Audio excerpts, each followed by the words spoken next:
आज आपण बनवूया भरलेल्या कारल्याची भाजी। ही भाजी मी सांगते त्या पद्धतीने ही भाजी तुम्ही बनवली तर अजिबात कडू लागणार नाही। जे कारले खात नसतील ते सुद्धा कारल्याची भाजी खातील। एकदा बनवून तर बघा। चला तर मग आपण रेसिपीला सुरुवात करू। कारले कट करून घ्यायचे। कारले कट करून झाल्यावर त्यात मीठ भरून कारल्याच्या फोडींमध्ये मीठ भरून मंद आचेवर त्याला वाफ लावून घ्यायचे।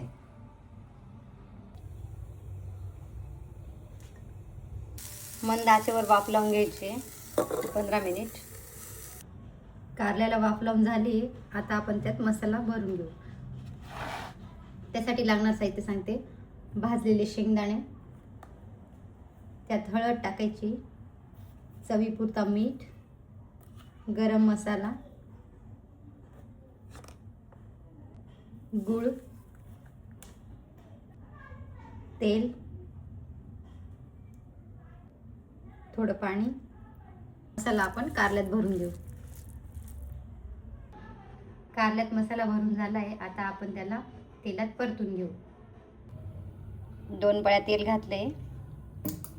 जिरे, मोहरी, हिंग